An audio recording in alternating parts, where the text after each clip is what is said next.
Bonjour, c'est Jean-Christophe de Nikon Passion. Je vous retrouve aujourd'hui pour un nouvel épisode de la saison 2 de cette série de vidéos sur le choix du matériel, Nikon en particulier, et sur la pratique de la photo.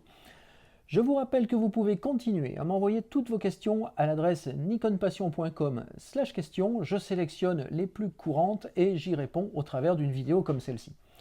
Aujourd'hui, j'ai décidé de traiter la suite du sujet précédent, du premier épisode, qui concernait le choix d'un boîtier Nikon. En effet, vous êtes très nombreux à me poser vos questions sur le choix du boîtier. Quel boîtier faut-il prendre? Est-ce que c'est plutôt un DX, un FX? Lequel dans la gamme DX? Lequel dans la gamme FX? Donc j'ai détaillé dans un premier épisode les fonctionnalités des différents boîtiers de la gamme DX, tous les capteurs APS-C.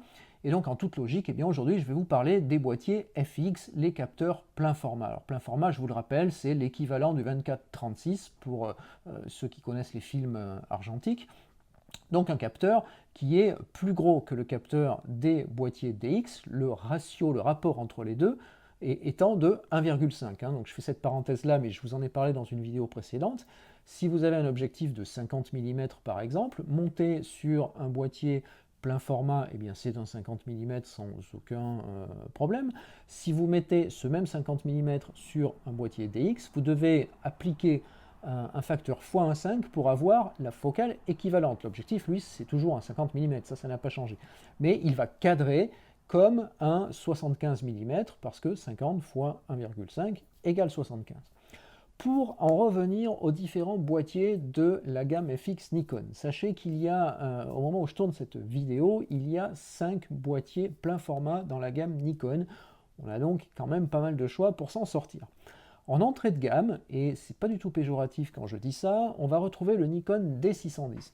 D610, c'est un 24 millions de pixels avec donc ce capteur plein format, un boîtier qui a l'avantage d'être accessible en tarif, qui reprend l'ergonomie des boîtiers comme le 7200 dans la gamme DX, avec, ou comme le 750 que j'ai là d'ailleurs, avec donc une molette supérieure qui va vous permettre de faire le choix des différents modes, alors que ce soit les modes scène ou plutôt sur ces boîtiers-là les modes expert PSAM.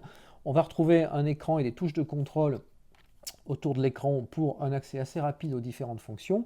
Et puis l'écran de rappel ici qui vous donne de façon très visuelle tous les paramètres de prise de vue. Sur le D610, on va disposer donc du capteur 24 millions de pixels, d'un autofocus à 39 points, c'est le même autofocus que dans le D5500 en gamme DX. C'est pas l'autofocus 51 points qu'on retrouve dans d'autres boîtiers Nikon, mais c'est un module qui fonctionne déjà pas mal et avec lequel vous êtes assuré d'avoir des photos nettes sans aucun souci. Alors c'est un boîtier qu'on va plutôt dédier aux usages portrait, paysage, balade, voyage, reportage. C'est pas un boîtier qui est fait pour l'action, mais c'est un boîtier qui va répondre excessivement bien à tous les autres besoins. Il est assez classique au sens où vous n'allez pas retrouver sur ce boîtier-là tout ce qui fait l'intérêt de certains autres boîtiers. On va voir avec le 750 tout de suite les fonctions et ce que certains appellent un peu les gadgets. Alors justement, pour en arriver au 750 que j'ai là, ce qui va différencier le D610 du D750, eh bien, ce sont justement ces fonctions additionnelles et des capacités un petit peu plus évoluées sur le 750. D750, c'est actuellement le boîtier le plus polyvalent de la gamme Nikon, c'est celui qui rencontre le plus grand succès d'ailleurs, et qui a largement remplacé le D610 dans la plupart des ventes qui sont faites. Alors ce D750, 24 millions de pixels, a un système XPEED, donc XPEED c'est le système Nikon, toute la partie calculateur informatique embarqué dans l'appareil, qui a l'avantage de nous donner un module autofocus à 51 points hypersensible. C'est un appareil qui est capable de faire la mise au point dans le noir quasiment. Un tout petit peu mieux quand même, un cran de mieux que des 610, des 7200 et les générations précédentes. Le D750, il a l'avantage de disposer de l'écran inclinable. Vous voyez que, alors il est inclinable, il n'est pas orientable, c'est-à-dire que je ne peux pas le basculer par devant. Par contre, je peux tout à fait l'utiliser comme ça, par exemple, pour faire une photo à main levée et puis photographier au-dessus d'une foule sans avoir besoin de tirer les bras en l'air. De la même façon, je peux l'orienter dans l'autre sens pour faire des photos au ras du sol.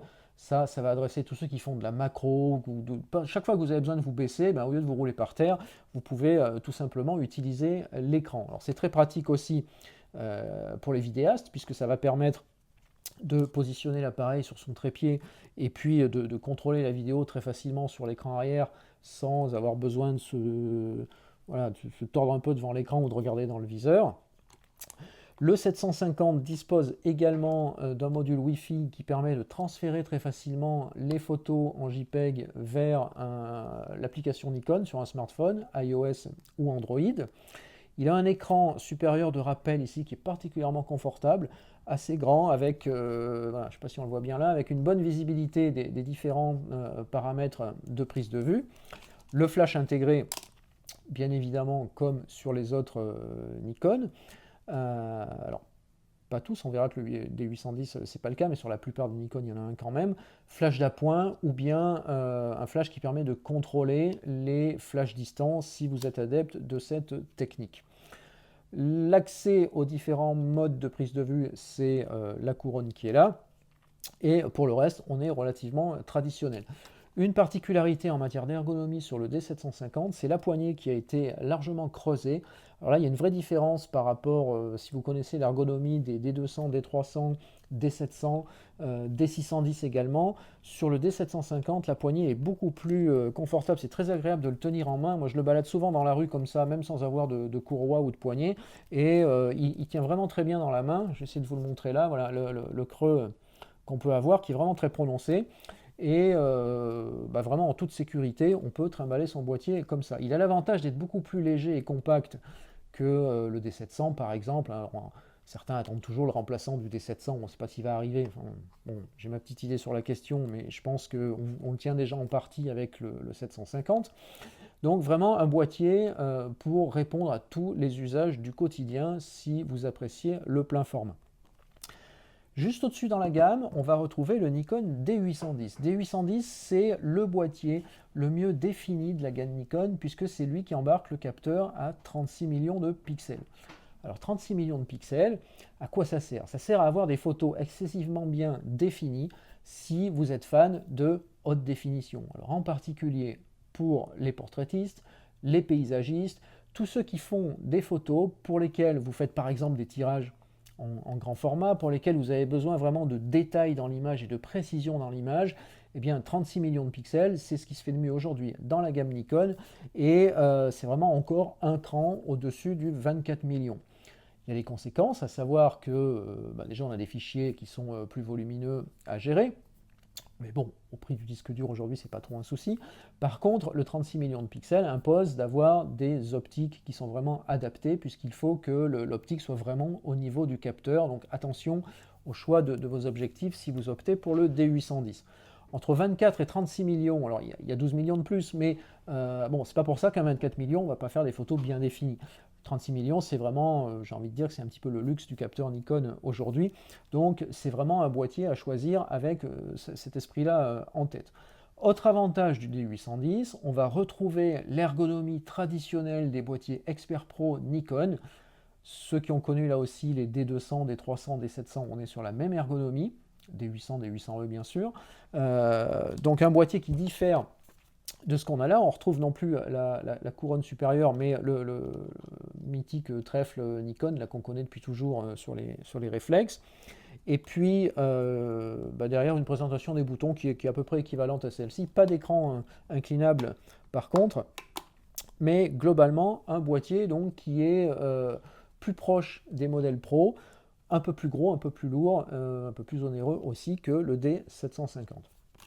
Enfin, on retrouve au sommet de cette gamme de boîtiers Expert Pro, on va retrouver le Pro par définition, qui est le Nikon D4S pour quelques semaines encore, et le D5 qui arrive, qui vient tout juste d'être annoncé. Donc là, on est dans le summum du luxe du boîtier Pro Nikon. Alors pourquoi? Parce que déjà, on a des boîtiers qui sont excessivement coûteux, on parle de 6 à 7 000 euros selon les modèles. Et puis, des boîtiers qui sont vraiment faits pour résister à tous les besoins que vous pouvez avoir et même ceux auxquels vous n'avez pas pensé encore. Ce sont des boîtiers monoblocs, à la différence de celui-ci où on peut rajouter une poignée grip qui vient se visser ici à la place du trépied, eh bien D4S et D5 ont une poignée intégrée, donc il n'y a qu'un seul bloc, d'où l'appellation monobloc. Il y a une grosse batterie à l'intérieur aussi qui permet d'avoir une bonne autonomie, même si ceux-là sont déjà pas mal. Alors, D4S, D5, c'est le boîtier que vous pouvez emmener partout, c'est étanche. Alors étanche, il ne faut pas le plonger sous l'eau non plus, mais enfin c'est résistant à tous les gros orages, les intempéries, vous pouvez faire ce que vous voulez avec. La poussière, voilà, les chocs, c'est vraiment le boîtier baroudeur par excellence, qui a aussi sa place en studio ou pour tous ceux qui ne font pas non plus l'autre bout du monde dans des conditions atroces. C'est un boîtier qu'on retrouve beaucoup chez les photographes de mariage, par exemple, toute la photo corporate, l'animalier un peu moins parce qu'on va plutôt préférer les DX et DX Pro sous peu. Mais voilà, un boîtier qui globalement va passer à peu près partout. Alors, il faut savoir par contre que le budget est plus conséquent, mais surtout que le boîtier en lui-même est plus lourd, plus gros, qu'il faut penser à se le trimballer toute la journée, puisque généralement on va mettre par-dessus un objectif plutôt pro aussi, donc je pense au Zoom Expert Pro qui ouvre à 2.8, les 14-24, 24-70, 70-200, Nikon ou autre marque. Donc ça va vous faire un ensemble qui pèse. Et franchement, quand vous l'avez autour du cou pendant quelques heures, vous savez que vous avez un boîtier pro. Donc là, c'est vraiment quelque chose à prendre en compte. Alors, je vais terminer cette série des pleins formats avec le Nikon DF, qui est donc le dernier modèle de la gamme plein format. Le Nikon DF, je l'ai mis à part parce que il est un petit peu, c'est un peu un boîtier de niche dans la gamme. Alors c'est un boîtier que Nikon a qualifié de boîtier pure photographie lors de sa sortie et très sincèrement, j'ai pas trouvé mieux pour le décrire. C'est un boîtier qui, à l'inverse des autres, est dépouillé de tout ce qui fait les réflexes complets aujourd'hui. Alors typiquement, pas d'écran orientable inclinable, pas de mode vidéo, pas de Wi-Fi, pas de GPS, voilà, toutes ces fonctions additionnelles ne sont pas dans le Nikon DF, qui est donc un boîtier vraiment dédié à la pratique de la photo pur plaisir, si vous n'utilisez absolument pas tout le reste.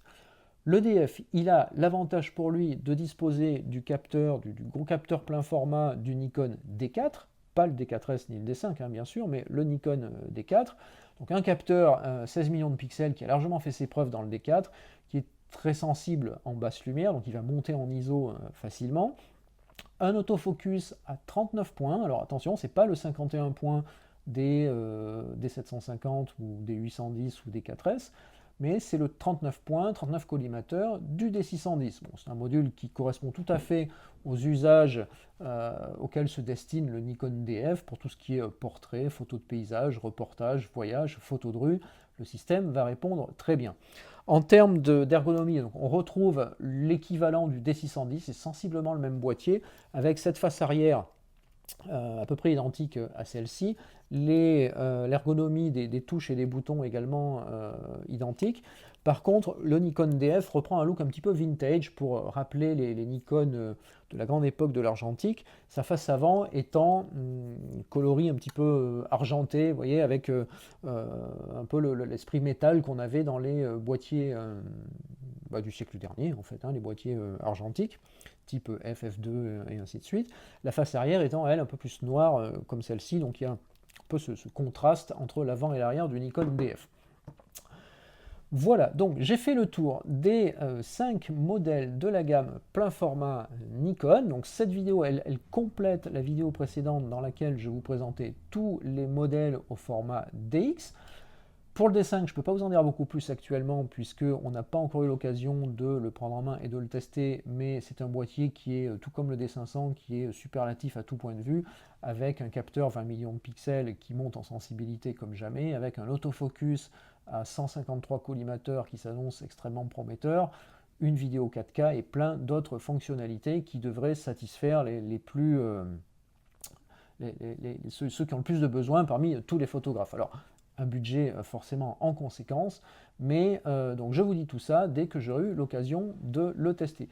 Je vous rappelle que vous pouvez continuer à m'envoyer toutes vos questions à l'adresse nikonpassion.com/questions. Je sélectionne les plus courantes et j'y réponds au travers des nouveaux épisodes de cette saison 2 des questions photos Nikon Passion. A très vite sur nikonpassion.com.